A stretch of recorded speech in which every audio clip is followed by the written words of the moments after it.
오늘 말씀의 제목은 놀라운 하나님의 구원 계획입니다. 왜 우리가 하나님의 구원 계획을 놀랍다라고 표현을 할 수 있겠습니까? 우리가 세상을 바라보는 시야는 굉장히 제한적이고 한정적인 거죠. 예. 그리고 우리는 이제 충청도에 살기 때문에 이 충청도에 많은 것들을 가지고 있습니다. 어제도 이제 어떤 패널들이 나와가지고 이제 정치인들이 막 얘기를 하는데 어떤 분이 이제 그 진보 쪽에 있는 분하고 보수 쪽에 있는 분하고 이제 패널이 양쪽으로 나왔어요. 그래서 이제 보수 쪽에 있는 분들이 막 얘기를 하니까 진보 쪽에 계신 분이 고개를 끄덕끄덕 하는 겁니다. 그랬더니 옆에 있는 분이 고개를 끄덕끄덕 하면 어떻게 하냐고 했더니 이분이 그런 얘기를 하더라고요. 아, 나는 충청도라서 충청도는 고개를 끄덕끄덕 하는 게 동의한다는 말이 아니라 아, 그렇구나라는 이런 말이라면서 이제 어제 막 얘기를 하는 거죠.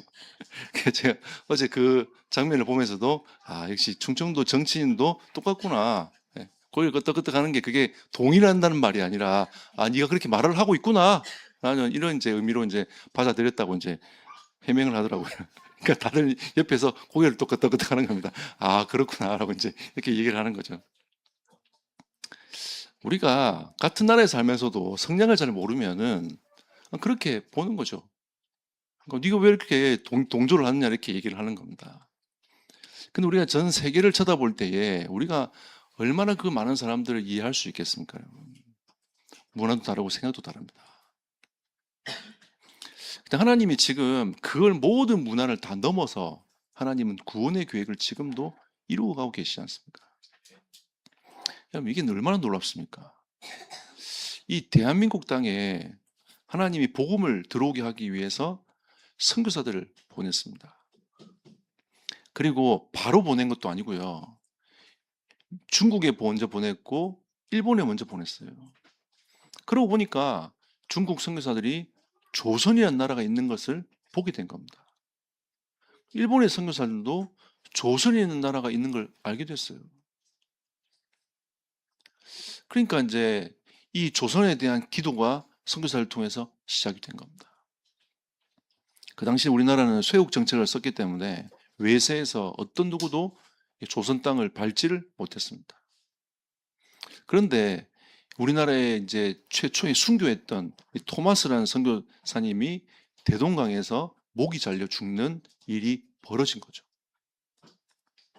그게 안타까운 사실 아닙니까? 그러면서 하나님이 이 나라에 문을 열기 시작한 것입니다. 그러면서 알레인이라는 선교사님, 언더우드라는 선교사님이 들어와서 이제 복음의 빛을 비추기 시작했습니다. 하나님의 구원이 얼마나 놀랍습니까? 그러면서 완전히 전쟁으로 폐허된 이 나라가 하나님이 이 나라를 선진국 대열로 들어가도록 하나님이 만드셨습니다. 그리고 전 세계에 선교사를 파송하는 나라로 하나님이 세워주셨습니다. 나라는 부강한 나라들이 많지만 선교사를 파송한 나라들은 많이 없습니다. 하나님의 구원의 놀라운 계획을 가지고 지금도 하나님은 일하고 계십니다. 하나님은 그 안에서 여러분들을 구원하시고 하나님의 자녀로 삼아 주셨습니다. 이게 얼마나 놀랍습니까? 여러분 서론에 보시면 하나님은 자신의 뜻과 계획을 따라 세상을 다스리시고 구원의 역사를 이루어 가신다라고 했습니다. 이게 신학적으로 뭐냐면 하나님의 경륜입니다. 하나님이 구원의 역사를 이루어 가시는 하나님의 경륜인 거죠. 그리고 모든 것을 그리스도 안에서 하나가 되게 하셨습니다. 하나님은 그리스도를 통해서 모든 걸 다 통합을 다 시켰어요. 그러니까 우리가 하나님을 바라보고 신앙생활 하는 게 그렇게 어렵지 않습니다. 그리스도만 바라보면 되도록 만들어 놨어요.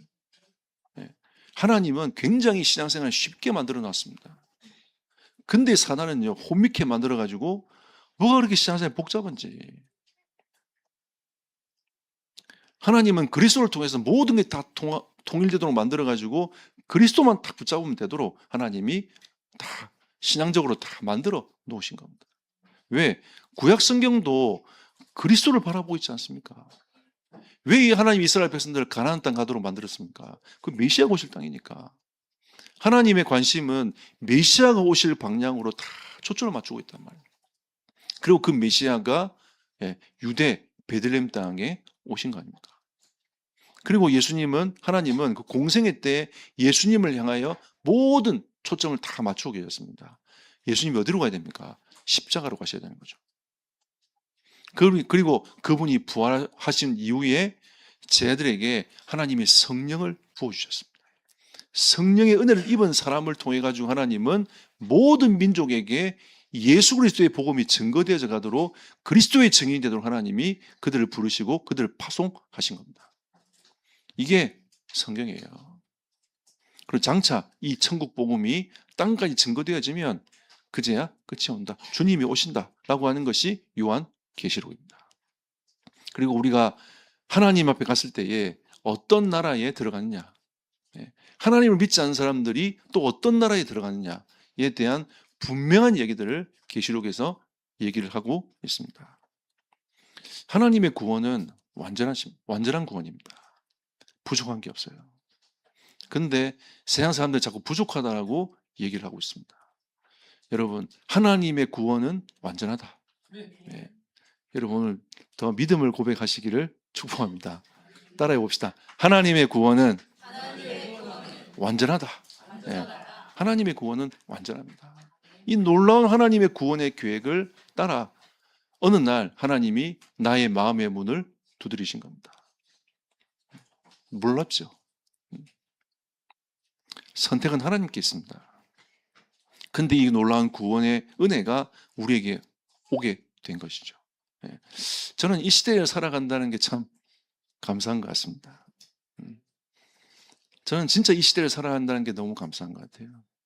저의 소원은 주님께 빨리 가고 싶은 마음이 정말로 1000% 있지만 이 시대를 살아간다는 게 너무 감사한 거죠. 왜? 복음을 알게 됐지 않습니까? 또 복음을 전하겠다고 우리가 지금 이 자리에 모여 있습니다. 이거보다 더 감사한 게 어디 있습니까, 여러분?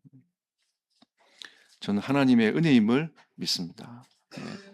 첫 번째로 하나님의 놀라운 구원의 계획을 보십시오. 에베소 1장 4절에 보니까 우리에게 하나님이 자유의지를 주셨지만 그 자유의지가 어느 때에 타락할 것이라는 것을 하나님이 알고 계시는 거죠.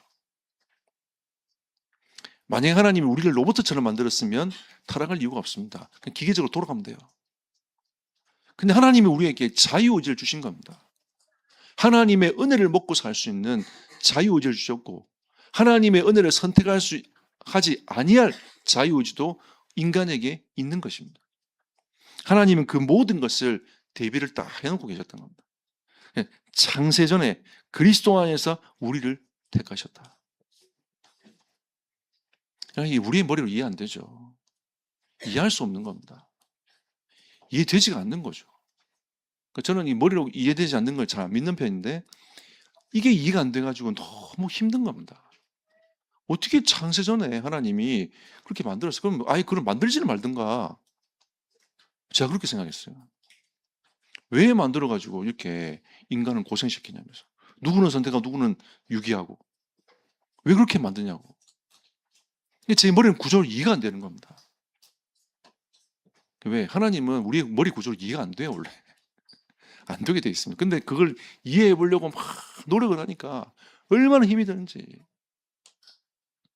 어느 날 하나님이 그리스도를 딱 만나게 하시더니 성령께서 믿어지게 하시더라고요.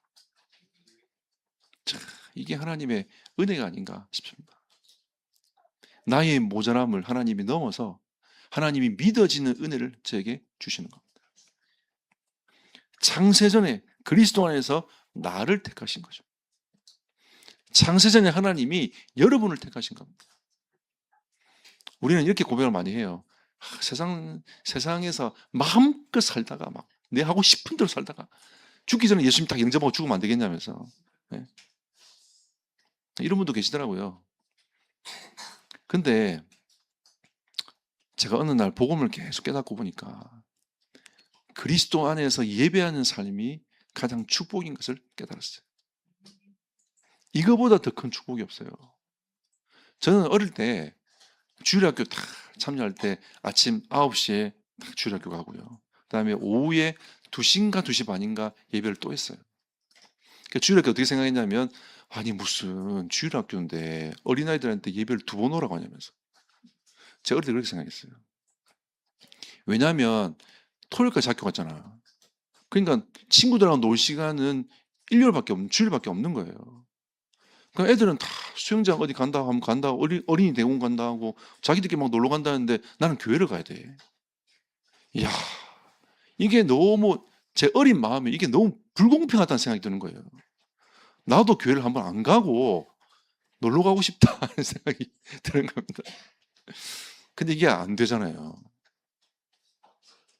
이게 너무 그때는 어린 마음이 억울했어요. 야, 억울하다. 그러면 한 번 정도는 1년에 한 번 정도는 그러면 교회를 안 갈 수는 없는가? 계속 머리를 굴리는 거죠. 네. 나에게 선택을 좀 줄 수 있는 이런 게 없는가라고 이제 생각을 계속 해본 겁니다. 근데 끊임없이 교회를 계속 가게 됐어요.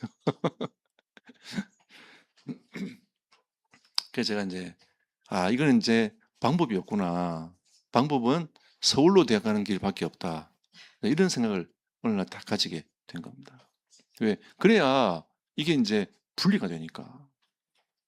근데 하나님이 참 제 잔머리를 아시고 그때 하나님이 저를 만나러 딱 오신 겁니다. 그래서 제가 그때 예수님 영접하게 됐어요. 그래서 제가 가장 먼저 회복된 게 예배였습니다. 여러분 금요기도에 오기 힘들죠? 예. 저는 예수님 영접하고 나서 금요기도에 갔습니다. 그때 청년부가 그 금요기도를 인도했거든요. 이제 목사님이 이제 메시지를 하시고, 부목사님이 메시지를 하시고, 이제 청년부가 전체를 끌고 갔습니다. 기도회들 끌고 가고, 찬양도 끌고 가고. 얼마나 뜨겁게 막 찬양을 하는지. 처음에 정이 안 되더라고, 처음에 앉아가지고. 야, 저렇게 노래를 불러야 되냐? 예? 그럼 앉아있는데, 이게 이제 조금씩 하나님이 나의 굳었던 이 마음을 하나님이 깨시기 시작합니다. 얼마나 내가 완악한지. 하나님의 은혜를 주시기 원하시는데 그 마음이 안 깨지는 거예요. 어떤 분은 주여 하면서 기도하는데 기도가 안 튀어나오는 겁니다. 원래 깨달았어요. 내 인생이 참 완악하구나. 내가 하나님의 자녀는 되었지만 내가 하나님 앞에 나아올 수 없는, 내가 주님 앞에 주여라고 부를 수 없는 그런 인생이구나. 깨닫게 됐어요. 그러면서 하나님 앞에 전도할 수 있도록 문을 열어달라고 기도했습니다. 하나님이 조금씩 한 사람 한 사람 만나면서 전도의 문들을 열어주시기 시작하더라고요. 근데 그게 진짜 맛있더라고요. 이 전도의 축복이 얼마나 맛있냐면 이 세상에서 맛볼 수 없는 맛있음이, 영적인 맛있음이 거기에 있는 겁니다. 내가 집회 참여하면서 은혜 받는 그 자리가 얼마나 맛있는지 몰라요. 옛날에 용돈을 절을 왜 썼다면 이제는 그 용돈을 모아가지고 집회 가려고 돈을 모으는 겁니다. 제가 이상한 절을 발견했어요. 제가 얘기 안 했습니까? 용돈 받으면 제 용돈의 모든 기입장이 뭐가 돼 있다고요? 오뎅. 오뎅. 그러다 중간에 뭘 써야 돼? 국물도 써야 되는데. 오뎅 하나, 국물 3컵 써야 되는데 오뎅밖에 없는 거예요. 다 죄송합니다. 쳐 드시는데 일간이 있어가지고 그것만 다. 그러다가 은혜를 다 받고 나니까 내가 그 용돈을 모아가지고 집회를 가게 다. 제가 학교 가려면 버스 2번 타야 되거든요. 한 번만 탔어요. 그 돈을 모아놨습니다. 왜? 뭐 하려고? 집회 가려고. 훈련 가려고. 그 돈을 제가 다 모았어요. 그렇게 안 하면 못 가니까. 한 번은 우리 신학생들끼리 뭐 했냐면 그 전도신학원 종강예배를 집회를 하는데 그때는 2박 3일씩 했어요. 근데 우린 대상이 안 된단 말이죠. 왜? 신학생이니까. 왜? 신학원 종강제배인데 우리가 어떻게 할 수 있습니까? 근데 그때는 대상이 안 되면 못 갔어요, 훈련을. 그때 우리가 뭐 했냐면 그냥 가자. 이래가지고 그때 신학생들끼리 몇 명이서 그냥 가방 들고 그냥 기차 타고 갔어요. 서 있으니까 어떻게 왔냐고 물어보더라고요. 집회 참여하러 왔다니까 안 들려 보내주는 겁니다. 다 들어가고 집회 찬송이 확 들리는데 우리 그 앞에 계속 서 있었어요. 그랬더니 그 담당하시는 분이 들어오라면서 이래가지고 회비 내고 들어갔어요. 그게 어디 잤냐면 그 대예배장 있잖아요. 그래서 잤어요 그냥.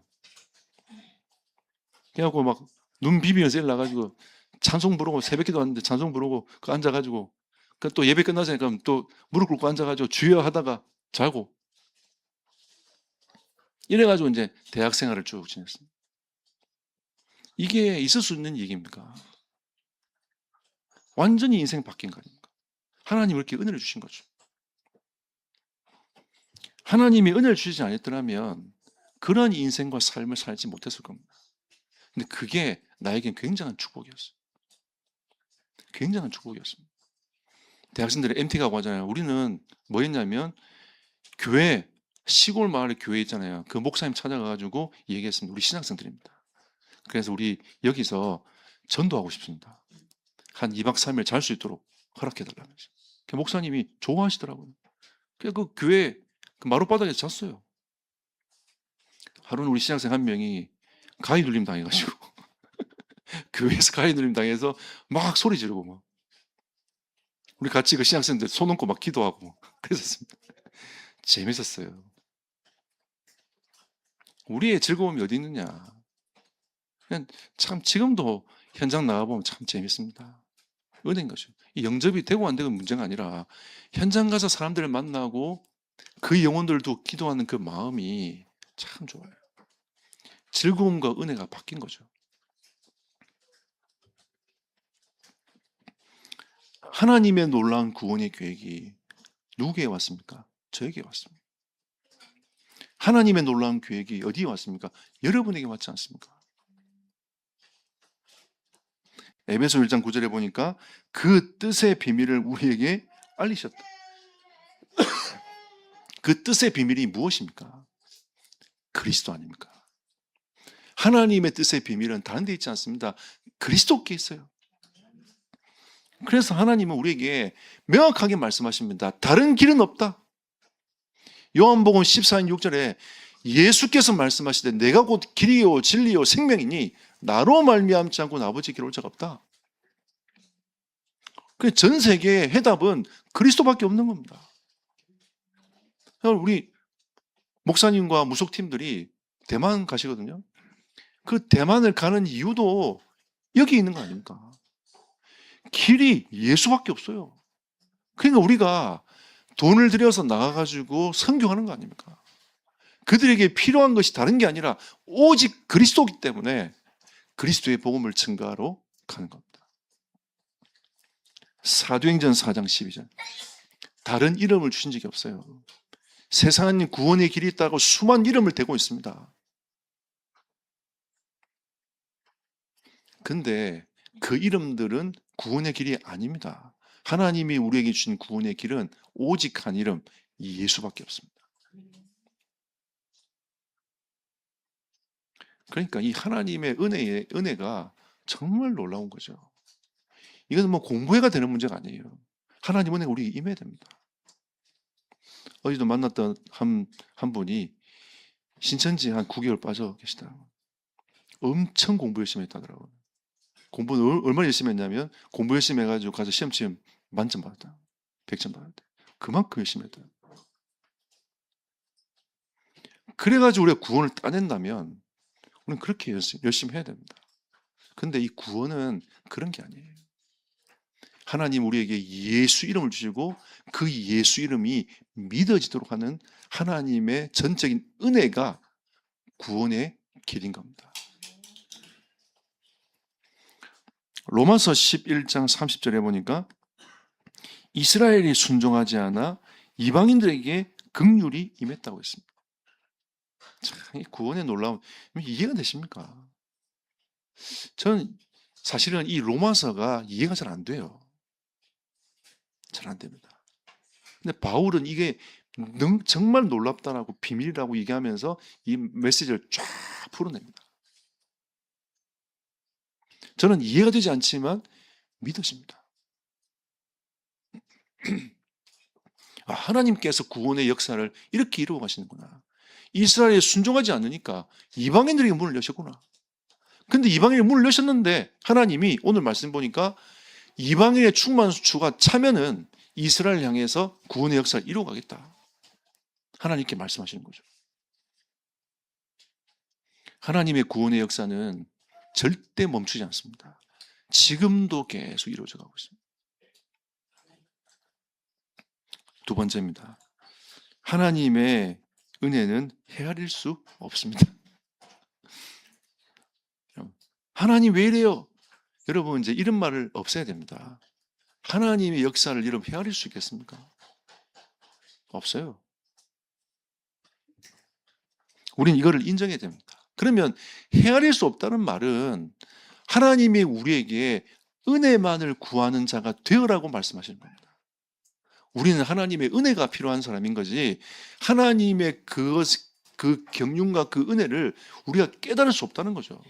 어느 정도는 이해는 가지만 그 깊음을 우리가 어떻게 이해할 수 있겠냐는 겁니다.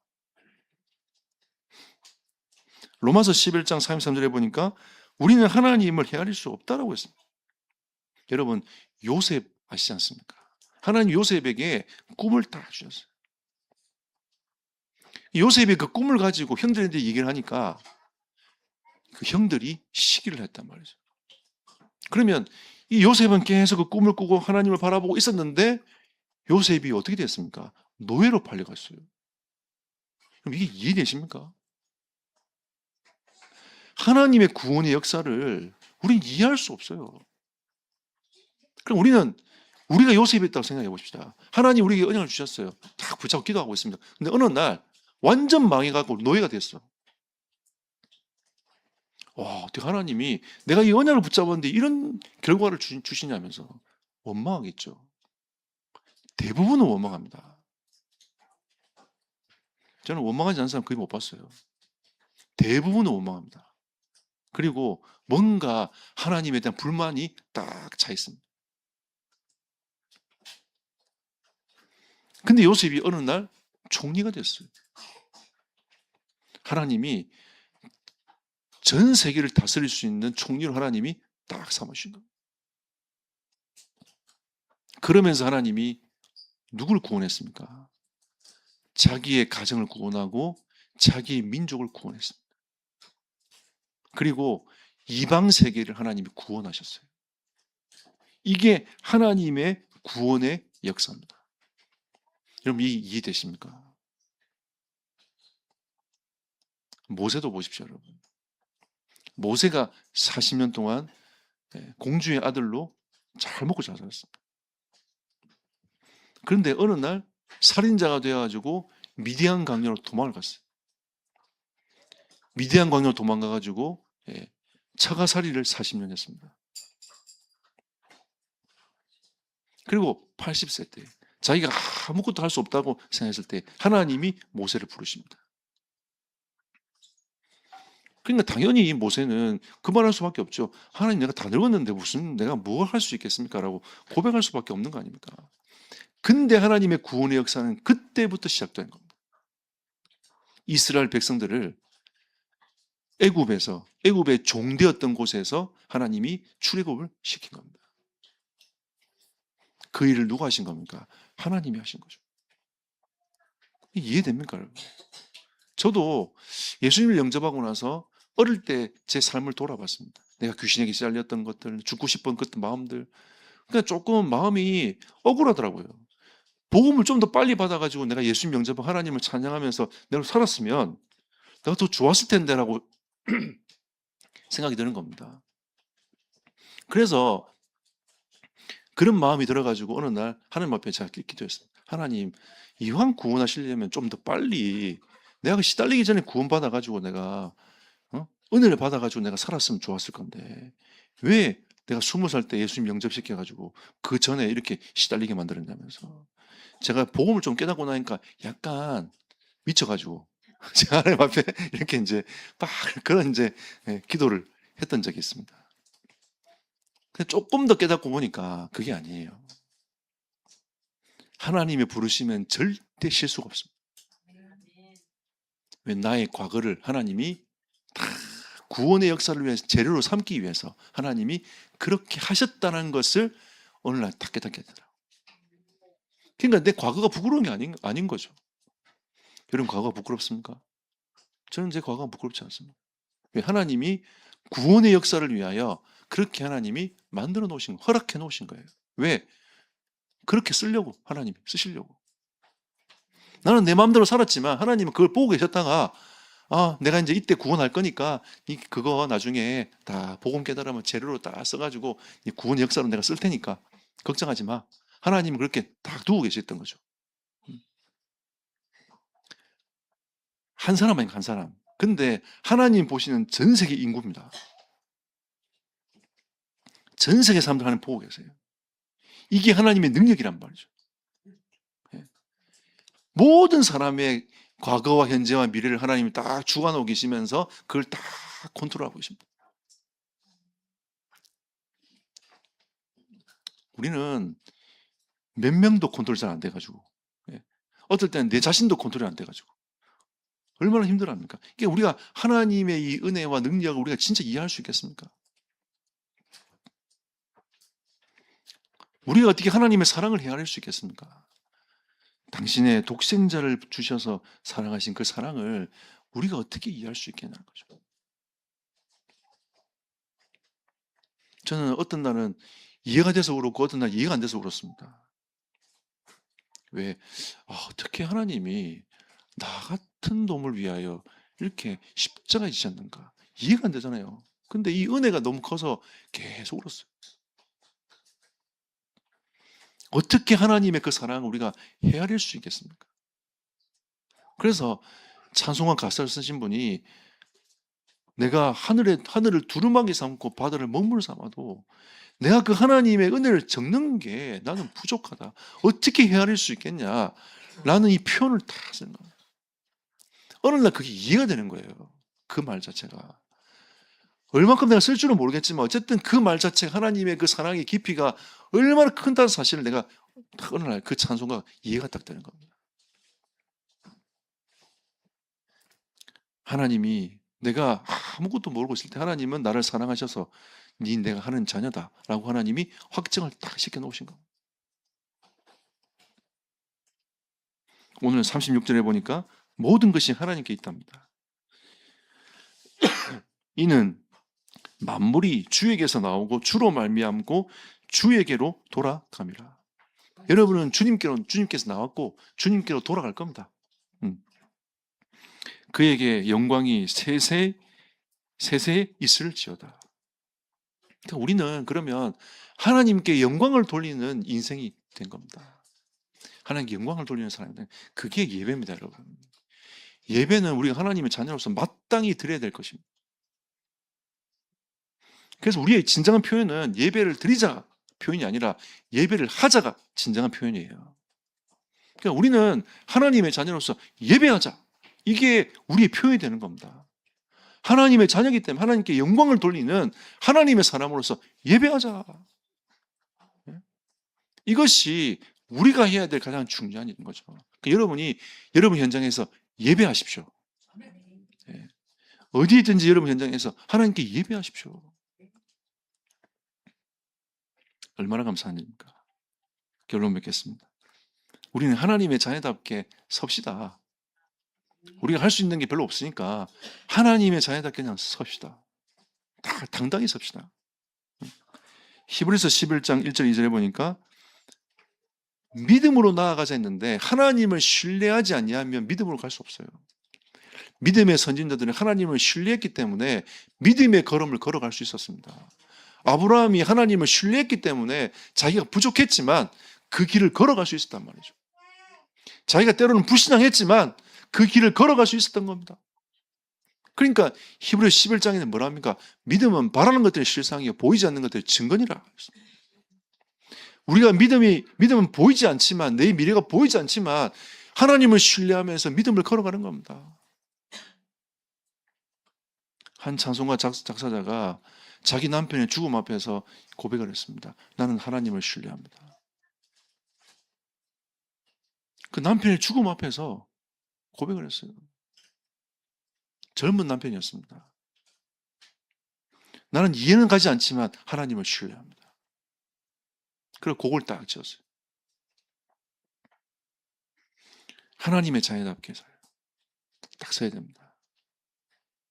내 평생에 가는 길 순탄하며, 이 찬송가도 자기의 가족이 죽은 그 바다에서 지은 곡입니다.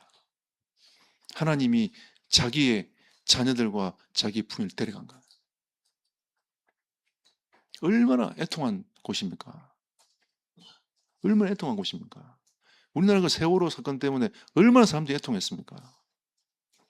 근데 이 찬송가 가사 작사자는 거기에서 하나님 앞에 고백을 쭉, 내 평생에 사는 게 순탄하다.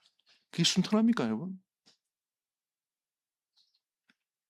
근데 그 고백을 딱 하면서 하나님 앞에 영광을 딱 돌립니다. 우리는 그 찬송을, 그 의미를 모르고 부릅니다. 아, 어떤 분이 굉장히 순탄하면서 감사할 때 지으신 곡이구나, 이렇게 생각할 수 있죠. 다윗이 지은 시편 23편 마찬가지입니다. 여호와는 나의 목자시니 내가 부족함이 없습니다. 그가 나를 푸른 초장에 누이시며 쉴 만한 물가로 인도하신도다. 이거 다윗이 도망다니며 지은 시예요. 사울이 자기를 죽이려고 쫓아올 때 도망다니고 있는데, 여호와는 나의 목자시니 내가 부족함이 없으리로다. 왜 부족함이 없습니까? 밥도 제대로 못 먹는데, 잠도 쪽잠 자고 있는데, 언제 와서 자기 목숨을 해야 할지 모르는데. 근데 마지막에 뭐라고 하냐면, 이 다윗이 내 잔이 넘치나이다.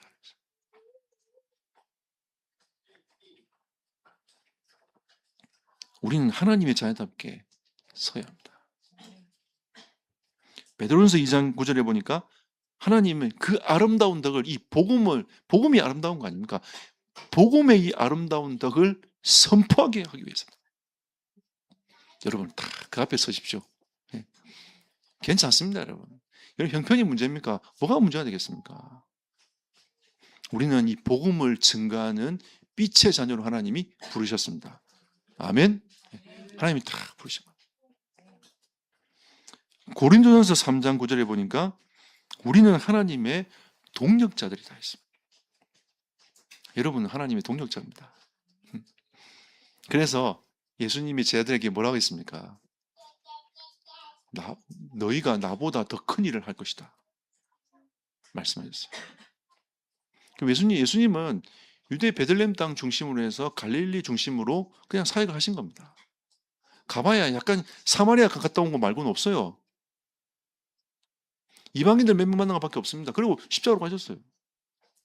근데 이 제자들이 앞으로 가야 될 그 길과 현장들은 무궁무진하단 말이죠. 그러니까 예수님이 나보다 너희가 더 큰 일을 하게 될 것이다. 예수님께서 말씀 주셨습니다. 너희는 모든 민족을 제자 삼으라 말씀하시죠. 그래서 우리는 하나님의 동역자로서 하나님이 모든 민족으로 제자 삼으라고 우리에게 말씀하시는 겁니다. 우리 이 사명 감당해야 돼요. 그래서 예수님을 대신해서 모든 민족으로 우리가 가는 겁니다. 아멘. 네. 그리고 사도행전 1장 8절에 땅 끝까지 증인이 되어라 라고 말씀하십니다. 우리는 증인의 길을 걸어가야 됩니다. 땅 끝이 어디입니까? 여러분의 직장입니다. 그게 땅 끝이에요. 여러분의 지역이 땅 끝입니다. 네. 여러분 동네가 땅 끝이에요. 유계리가 땅 끝입니다. 아멘. 네. 유계리가 땅 끝이에요. 하나님은 우리를 땅 끝에다가 딱 두신 겁니다. 그래서 우리가 거기에서 증인되라고 말씀하시는 거죠. 이 증거가 놀라운 하나님의 구원의 계획으로 바뀔 겁니다. 네. 여러분, 선교사를 파송한 교회들이 그렇게 크지 않습니다. 대단한 교회들이 아니었어요. 근데 그 교회들이 선교사를 파송시켜 놓고 기도했습니다. 그리고 선교사의 죽음의 편지를 보고 울면서 기도했습니다. 하나님, 그 땅이 어떤 땅이길래 우리의 자녀를 데려갔습니까? 우리의 선교사를 데려갔습니까? 하나님, 그 땅에 은혜를 부어달라고 기도했어요. 그게 토마스 선교사의 교회였습니다. 파송교회였습니다. 그 수많은 교회들의 기도가 하나님이 응답으로 싹 다 바뀌게 만들었습니다. 구원의 놀라운 계획 아닙니까? 우리나라의 최초의 선교사는 귀철라프입니다. 귀철라프 선교사가 여기 보령 고대도에 정박해 있을 때에 하나님 앞에 이 조선의 나라가 있구나 마음에 딱 담았습니다. 그리고 중국으로 돌아가가지고 조선의 나라가 있더라. 우리 같이 기도하자. 이래서 하나님이 첫 번째 선교사를 파송시킨 게 토마스였습니다. 구원의 놀라운 계획이 있지 않습니까? 그러면서 이 구원의 놀라운 계획을 통하여 우리가 은혜를 받은 사람들입니다. 이 놀라운 계획을 하나님이 여러분을 통해서 이루어 가기를 원하십니다. 하나님의 큰 은혜가 여러분과 제 삶을 통하여 이루어지기를 예수 이름으로 축복합니다.